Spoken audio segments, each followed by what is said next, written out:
केंद्रीय मंत्री अनुराग ठाकुर शिमला प्रवास पर है। इस दौरान उन्होंने रोजगार मेले के 5वें संस्करण में हिस्सा लिया।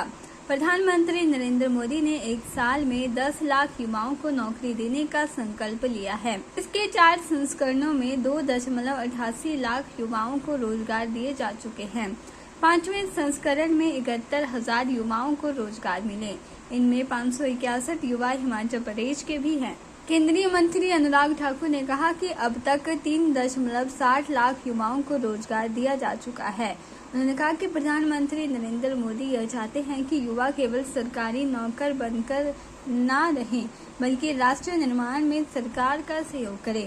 उन्होंने कहा कि मशीन कर्मयोगी के तहत सरकारी कर्मचारियों को समय समय पर प्रशिक्षण दिया जाता है। उन्होंने कहा कि देश अमृत काल में स्वर्णिम काल की तरफ बढ़ रहा है और समय से पहले भारत एक विकसित राष्ट्र बनकर उभरेगा। प्रधानमंत्री नरेंद्र मोदी जी ने भारत सरकार के माध्यम से 10 लाख सरकारी नौकरियां एक साल में देने का जो संकल्प लिया है, उस निर्णय के अंतर्गत आज 5वां संस्करण भारत सरकार में नौकरियां देने के नियुक्ति पत्र का था।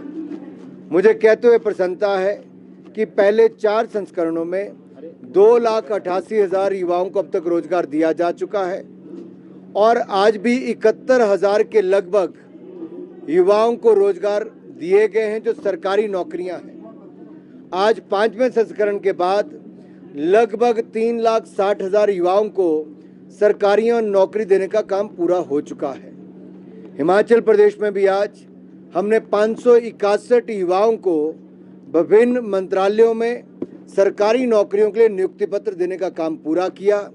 मैं धन्यवादी हूं प्रधानमंत्री नरेंद्र मोदी जी का कि युवाओं को सरकारी नौकरी के माध्यम से राष्ट्र निर्माण में लगाएंगे और युवाओं ने भी संकल्प लिया है कि राष्ट्र निर्माण में उनकी भूमिका न केवल एक सरकारी नौकर के रूप में होगी, एक रोजगार के रूप में, बल्कि वो अपनी ओर से भी देश के विभिन्न क्षेत्रों में व्यक्तिगत रूप से भी अपना योगदान देंगे।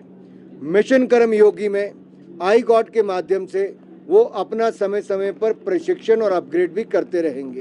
केंद्रीय मंत्री अनुराग ठाकुर ने विपक्ष पर भी निशाना साधा। उन्होंने कहा कि भ्रष्टाचार में लिप्त विपक्ष ने पहले भी महागठबंधन बनाने की कोशिश की, लेकिन आम जनता चाहती है कि विपक्ष के पास न नीयत है, न नीति और न ही नेता। उन्होंने कहा कि विपक्ष के नेता म्यूजिकल चेयर की तरह प्रधानमंत्री की कुर्सी पर नजर लगाए रहते हैं, लेकिन यह कुर्सी मिलती किसी को नहीं। अनुराग ठाकुर ने कहा कि बीते 22 साल से एक नेता जो न कभी रुका न थका और लगातार देश के लिए काम कर रहा है, वह प्रधानमंत्री नरेंद्र मोदी है। उन्होंने कहा कि साल 2019 में भी सीटें 300 के पार थी और 2024 के चुनाव में भी भाजपा 300 से ज्यादा सीट पर जीत हासिल करेगी। उन्होंने कहा कि 2024 में भी प्रधानमंत्री नरेंद्र मोदी का प्रधानमंत्री बनना तय है।